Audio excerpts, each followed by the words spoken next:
Dit is hierdie tyd van die aand wat dit nou tyd is vir ons laat aankuier storie. Vanaand se storie kom daar uit Riebeeck Kasteel uit.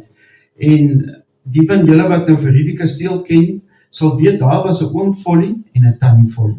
Hulle was gesiene mense in die gemeente en die dorp, besigheidsman en al daai goed. Nou hulle het gebly reg oor aan die kerk. As ek sê reg oor aan die kerk, as jy vir Riebeeck Kasteel ken, jy weet die pragtige kerk, jy kan dit gerus gaan loop, staan so op die koppie,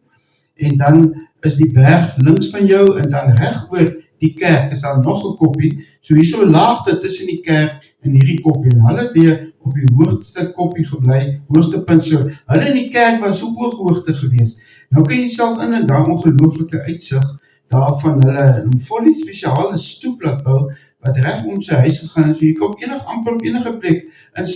van sy huis kon jy op die stoep gaan sit op 'n mooi somersaand, en dan kan jy die pragtige dorpie hier van verskeie hoeke, kon jy dit en sommer net daar gaan sit het, en 'n lekker koppie koffie gedrink het, en dan die pragtige dorpie voor jou geniet het, en waardeer het, en dit was 'n tyd 'n mooi uitsig. So dit was toe ek 'n student was, wat ons toe nou weer daar by om Folly en tannie Folly het ons toe daar so 'n aand gaan kuier, en ons het, vandat ons daar weg is, het ons nie kontak met hulle verloor nie, al die jare vriende gebly, en ja, dit was nogals altyd fantasties om daar te kom kyk. Tannie Folly was 'n baaskok, so ek self indink, soos daar kom kospotte van Egipte, en altyd die heerlikste vars brode ook nog daarby gewees, en dit is altyd my ma groot probleem, as ons daar gekom het, het gesê, dan sê sy my ma, ons is honger, en dit was nou net 10 minute vroeg, vir ons elkeen 4 snye brood ingegeet, maar as ons by tannie Folly gekom het, mama, ek is honger, ons het geweet, tannie Folly, daai spesiaal, daai gewarmde gebakte brood,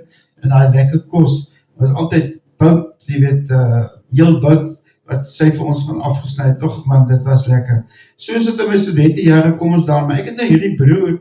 van my wat baie ondeend is, en hy het nou al die jare het hy nie sy ondeendheid en sy stoutheid verloor nie, en as hy by 'n plek is, en hy stap weer vertrek, dan is hy onmiddellik die gunsteling van almal, en almal se pel, en onmiddellik dan is daar glimlag wat opgaan, en die atmosfeer raak vriendelik en lig en lekker, en hy het altyd met iemand te grappie, of iemand te trekke, bakke op voets, of met iemand gesels net lekker, hy het die talent om iemand vreemd in te trek, en om welkom te laat voel. Ek het al gesien, dan gaan stap hy na oude, wat ook in die straat is, wildvreemd, en as hy daar wegstap, is hy daar ou sy grootste vriend. Nou, dit is 'n baie spesiale talent, wat ek nie het nie, maar hy het dit, en ek bewonder dit, is my mooi om dit te kan sien van hom, en dis nie sommer net wegstap, dat hulle sê as vriende, hulle is vriende man, dit is soos vriende is, so is hulle, en dit was my altyd so mooi, maar hy kon ook, in sy ondeendheid, het hy vir homself geleer om 'n hond na te maak, hy kon eintlik enige hond namaak, en ek kan dit nog glad nie soos hy doen nie, maar die aand op Riebeeck Kasteel, toe ons nog klaar geëet het, toe ons sit ons daar op Folly se stoep, en ons kyk hierdie pragtige dorpie voor, maar dit is doodstil man, jy kan 'n speld oorval, so stil is dit, en ek weet, dis nog daai jare wat die mense het vroeg in die bed gaan klim, daar was mos toe nie so baie te doen, so dat deesdae op Riebeeck Kasteel is, dis nou 'n kunstenaarsdorpie, en dis 'n baie nes vir alle besigheidjies en dinge wat daar aan die gang is, daar selfs ook 'n radiostasie en alle goed, so Riebeeck Kasteel het nogals in sy gemeente bedrywighede en skoolbedrywighede, het alles verdubbeld of vertiendubbel kan dit wees, as wat dit was toe ons nou daar gebly. En dis mos nou mooi, en is weg so. En die spesifieke aand, toe staan hy nou, toe sit nou vir hom 'n bietjie vervelig, en hy begin nou, hy wil nou 'n bietjie, hier met die honde, hy wil sy talent om honde te na af 'n bietjie op die proef stel. En as eerste ding wat hy sê, woef woef, dit is so saggies, maar is doodstil. En die volgende ding wat hy sê, wow, jy mis man, ag, ek wens ek kan hom nagemaak het. En het hy nou so 4 of 5 of 6 keer nou so uitroep, en elke keer so 'n bietjie harder, en so wacht hy, hier so is 'n hond wat woef, maar dis 'n hond, jy kan nou woef, jy kan nou sien, hy verstaan nie lekker wat die ou sê nie, hy sê net woef, hy vra seker nou, wat sê jy nou, woef, sê vir my, ek kan nie verstaan nie, en dan gooi my broer vir hom terug, woef, woef, woef,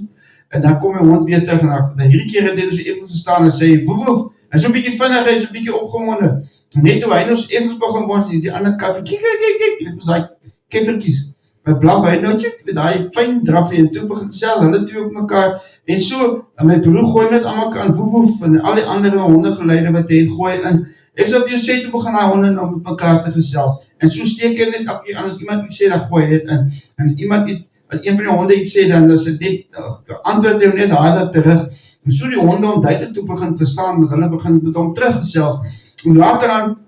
kom ons agter met die honde gesels nie, net met my broer, ons sien toe, maar hulle begin nou met mekaar te gesels, hier sê die een ou man, ek is so 'n bietjie vies vir my mense, want hulle was nou 3 dae weg gewees, en hulle het net hondekos vir my gelos, hulle het nie eens vir my lekker hondekos, vir hy spesiale hondekos of 'n beentjie of iets gehad om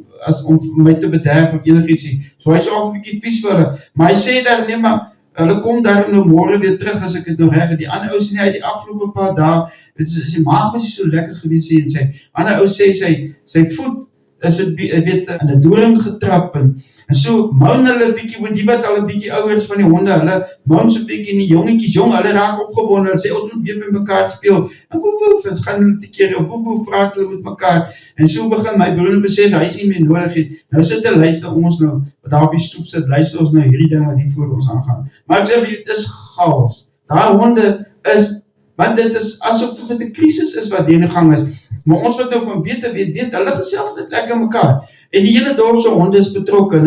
maar dit is woes. En my broer is natuurlik op omgaan, so nou en dan as hy net sien, daar so effens 'n gapentjie, dan gooi hy weer 'n woef in, en dan gesels die honde weer terug, en dan kan hulle nie lekker vir hom verstaan nie, en dan woef hulle weer vir hom, en woef hy vir hulle terug, en so gaan dit aan. Die hele, seker maklik vir 15-20 minute, dis toe dat my pa vir my broer sê, jy moet nou stop, maar hier gaan nou vanaand moeilikheid kom met hierdie honde, hulle gaan nou kom kyk wat hier aangaan, want dit is nie normaal dat die honde so blaf nie, en ja, daar het al 'n kar, jy weet, gery aan die straat, met 'n normaalweg gesien nie, so asof iemand nou wil gaan kyk, en die polisiestasie is ook net so mooi netjies in die middel van die kerk, en hom vol hulle sy huis hiervoor gewees, so, dan ja, toe, hy nou ook nog besef, hy moet nog maar stil bly, en so het ons tot daar gesit, maar ek sal sê dat het 15 minute gevat, vir daai Riebeeck Kasteel se honde, om tot mekaar te kom, wat hulle nog vir mekaar sê, ja, ag man, jy moet nou lekker slaap, en toe maar moenie bekommerd is, jou mense is môre weer by die huis, ag, daai voet sal sommer môreoggend weer beter voel, maar in jou maag, jy moet nou maar net jou medisyne drink, dan sal jou maag ook weer reg wees, maar kyk maar goed na jouself, so hoor hy nou maar, en so taan hulle, en so sê hulle, nag groot, en jy moet lekker slaap, nag my maat, en dankie vir die lekker gesels, en ons gesels môre weer verder, hier was net een ou hier wat ek nie lekker kon verstaan nie, een ou wat so 'n bietjie snaakse woorde gebruik het, maar daar is seker maar 'n fout met hom, maar ons is okay, ons aanvaar hom so, en ons kyk maar wat sê hy môre aand weer vir ons, nou ja, daar was nie 'n môre aand nie, ons het hierdie een aand weer om Folly en Tannie Folly oorgebly, en dit bly altyd 'n herinnering, 'n kosbare herinnering van daardie lekker kuier, daar weer om Folly en Tannie Folly, daar op Riebeeck Kasteel, en die aand wat my broer so lekker met die honde gesels het, en toe het hulle ook so lekker met mekaar gesels. So dit was sommer net die honde gesels, daar op Riebeeck Kasteel, en dit is 'n waar storie, en ek sal dit altyd met liefde onthou.